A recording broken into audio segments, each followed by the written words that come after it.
Hello everybody, आज की इस वीडियो के अंदर छत्रपति शिवाजी महाराज जी की ड्राइंग ड्रॉ करने वाला हूं। और ये जो रेफरेंस फ़ोटो है ये मैंने पिंटरेस्ट से डाउनलोड की है।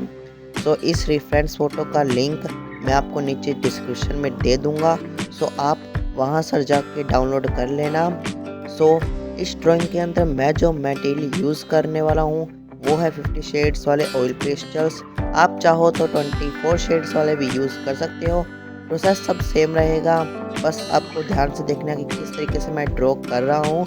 मुझे पता है कि छत्रपति शिवाजी महाराज जी की जयंती जा चुकी है, बट कोई बात नहीं। आज की वीडियो के अंदर हम सीखेंगे कि छत्रपति शिवाजी का रियलिस्टिक ड्राइंग कैसे बना सकते हैं।